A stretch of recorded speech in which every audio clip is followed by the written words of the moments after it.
সিহঁতৰ আন্তৰিকতা আছে কাৰণে বিয়াখন পাতিছে। সিহঁতৰ ভাল পোৱা আন্তৰিকতাৰ কাৰণে ভাল বিয়াখন পাতিছে। নমস্কাৰ বন্ধু বান্ধৱীসকল, এইখন দেখিছানে? সৰিয়হৰ তলে কি সুন্দৰ লাগিছে। পৰিৱেশটো অতি মনোমোহা আৰু নিৰ্জন। দেখিছানে? এই চাইডে দয়াং নদী আছে কাষতে, আৰু ইফালে এখন হৈছে দয়াং নদীৰ কাষতে ইফালে এখন ডাঙৰ ডাঙৰ গছেৰে হাবি আছে, আৰু তাৰ কাষতে এখন গাঁও লাগি আছে। এইফালে দেখিছেনে? এইফালে অলপ হাবি নিচিনা দেখিছে যে, এইখনেই হৈছে এখন বাগান। দেখিছেনে কি সুন্দৰ পৰিৱেশ? আকাশখন কি মস্তি লাগিছে চাওকচোন এবাৰ। এইখিনিতে কিবা এটা যে ভগৱানে সৃষ্টি কৰা ওলাইছে এনেকুৱা নিশ্চয় লাগিছে, নহয় জানো? সঁচাকৈ প্ৰকৃতিৰ যদি সাল সলনি নহ'লহেঁতেন, আমি নিশ্চয় মানৱ জাতি এনেকৈ জীৱিত নহ'লো হয়। দিন ৰাতি যদি নহ'লহেঁতেন, মানুহৰ উশাহ নিশাহ সকলো বায়ু বন্ধ হ'লহেঁতেন। এয়া বাইদেউ, লক্ষী বাইদেউ, আমি আচলতে আজি এটা কথা ওপৰত চৰ্চা কৰিম। আচলতে এইটো কিমান দূৰ সম্ভৱ সেইটো নাজানো, কিন্তু বিষয়টো চাবলৈ হ'লে বহুত ডাঙৰ। সেই বিষয়ে আমি আজি এনেই কথোপকথন কৰিম বুলি ভাবিছোঁ। যদি ভিডিঅ'টো ভাল লাগে লাইক কমেণ্ট আৰু শ্বেয়াৰ কৰি দিব বুলি আশা ৰাখিলোঁ। ব'লক তেতিয়া আমি এতিয়া ভিডিঅ'টোৰ মাজলৈ যাত্ৰা কৰোঁ। নমস্কাৰ, মই বাইদেউৰ লগত আপোনালোকক ক'লোঁ যে এটা আমি প্ৰকৃতিয়ে সৰ্জন কৰা বিষয়ৰ ওপৰত আলোচনা কৰিম।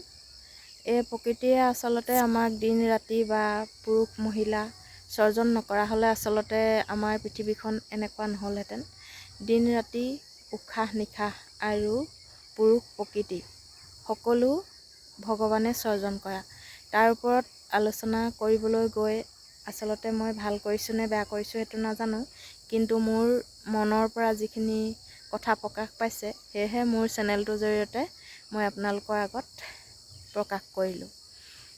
বাইদেউ, আপুনি কওকচোন, উৰিয়াম ঘাটৰ, আমাৰ গোলাঘাট ডিষ্ট্ৰিক্টৰে উৰিয়াম ঘাটৰ এগৰাকী মুছলিম সম্প্ৰদায়ৰ ছোৱালী আৰু এগৰাকী হৈছে হিন্দু দাস ছোৱালী।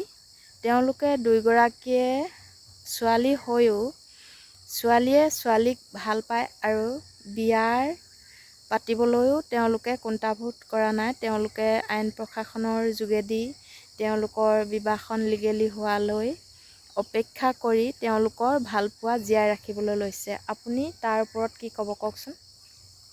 সিহঁতৰ আন্তৰিকতা আছে কাৰণে বিয়াখন পাতিছে। সিহঁতৰ ভাল পোৱা আন্তৰিকতাৰ কাৰণে ভাল বিয়াখন পাতিছে। সিহঁতৰ দুইখন অন্তৰে মিলিছে কাৰণে বিয়াখন পাতিছে। সিহঁতৰ মিলন হৈছে, দুয়ো তাৰমানে সুখী হ'ম বুলি ভাবিছে। পিছলৈ সিহঁতি কি হয় সিহঁতৰ কথা সেইটো। হয়, এতিয়া আমাৰ বাইদেৱে যেনেকৈ কথাষাৰ থোৰতে বুজি পালে, কিন্তু অসমবাসী বহুতো ৰাইজে এই কথাষাৰ বুজি পাবলৈ সক্ষম হোৱা নাই। কাৰণ আমাৰ অসমত লিগেলি এনেকৈ ছোৱালী বা ল'ৰাই কোনো বিবাহ হ'লে মানে আগবঢ়া নাই। সেয়েহে আমাৰ অসমবাসীয়ে বহুতো বেয়া কমেণ্ট বা বহুত দিছে, কিন্তু মানুহৰ অন্তৰৰ মিলনটো বহুত ডাঙৰ বস্তু। তেওঁলোকে ইমানেই বাইট দি আছে সকলো চেনেলত বা য'তে নহওক, তেওঁলোকৰ বাইটবিলাক চাই সঁচাকৈ ভাল লাগিছে। দুইজনীয়ে দুইজনীক ইমানেই ভাল পায়, কিন্তু সিহঁতৰ ল'ৰাৰ প্ৰতি কোনো আসক্ত নাই। সিহঁত দুইজনী ছোৱালীয়ে ছোৱালীৰ লগত জীৱন সংগী কৰি বিবাহলৈকে তেওঁলোকে আগবাঢ়িছে। পুৰুষ প্ৰকৃতি আচলতে ভগৱানে সৰ্জন কৰা, তথাপিতো তেওঁলোকৰ মনত এইটো কিয় সুমুৱাই দিলে? নে ভগৱানৰ কিবা লীলা নে দেখি কিবা হৈছে নে নে আমাৰ নৱপ্ৰজন্মই বাহিৰৰ কিবা এইবিলাক দেখি তেনেকুৱা হৈছে বুলি নিশ্চয় আমাৰ অসমৰ মানুহে ভাবে আৰু আমিও ভাবিবলৈ বাধ্য। কাৰণ কিয়নো তেনেকুৱা এটা হোৱাটো আমিও নিবিচাৰোঁ। কাৰণ মাক দেউতাকে ছোৱালীজনী বহুত আশাৰে ডাঙৰ দীঘল কৰি তেওঁক চাকৰি সূত্ৰে বা কিবা NGOত সোমাইছিল। তেওঁলোক মাক বাপেকে আচলতে ল'ৰা ছোৱালীৰ পৰা বহুত আশা কৰে। সেয়েহে মই পোনপ্ৰথমতে কৈছোঁ যে তেওঁলোকে তেনেকুৱা এটা সিদ্ধান্ত লোৱাৰ আগতে মাক দেউতাকক নিশ্চয় সুধিব পাৰিলেহেঁতেন বা মাক বাপেকৰো তেওঁলোকক সোধা দৰকাৰ। কাৰণ আজিকালি ল'ৰা ছোৱালীয়ে হওক বা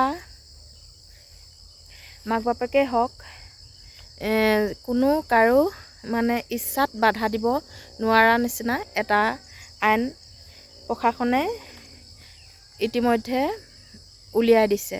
নিজৰ মতে জীয়াই থাকিবলৈ সকলোকে অধিকাৰ দিছে। সেয়েহে ল'ৰা ছোৱালী হওক বা সকলোৱে নিজৰ ইচ্ছামতে গৈ আমাৰ সমাজখনৰ বহুত বিৰোধী কাম কৰিছে বুলি নিশ্চয় আমাৰ গাঁও সমাজে ভাবে আৰু কয়।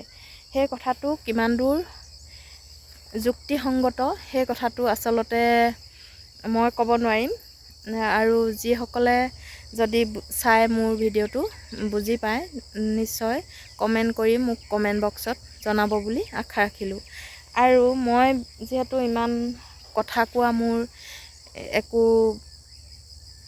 ঢং নাই বা হাবিয়াস নাই, কথা ক'বলৈ মাত্ৰ শিকিছোঁহে। কিন্তু কথা ক'বলৈ নাজানো, মনত বহুত আহে কিন্তু কথাষাৰ মানে মুখৰ পৰা প্ৰকাশ নাপায়, ক'বলৈ মানে ওলাই নাহে। বুজিতো সকলো পাওঁ কিন্তু কি ক'ম কি নক'ম হৈ যাওঁ। সেয়েহে চেষ্টা কৰিছোঁ। যদি ভাল লাগে ভিডিঅ'টো লাইক কমেণ্ট শ্বেয়াৰ কৰি দিব বুলি আশা ৰাখিলোঁ। আৰু যিসকলে নতুনকৈ চাই আছে তেওঁলোকে মোৰ চেনেলটো ছাবস্ক্ৰাইব কৰি দিব আৰু কাষতে থকা বেল আইকনটো ক্লিক কৰি অল কৰি দিব বুলি আশা ৰাখিলোঁ। আজিলৈ মই তেতিয়া ভিডিঅ'টো ইমানতে সামৰিছোঁ। আৰু যি দুগৰাকী ছোৱালী তেওঁলোকৰ অন্ত মিলিছে তেওঁলোকে আচলতে সুখী হওক, মই তাৰে কামনা কৰিছোঁ। তাকে কৈ মই আজি মোৰ ভিডিঅ'টো সামৰণি মাৰিলোঁ। ধন্যবাদ।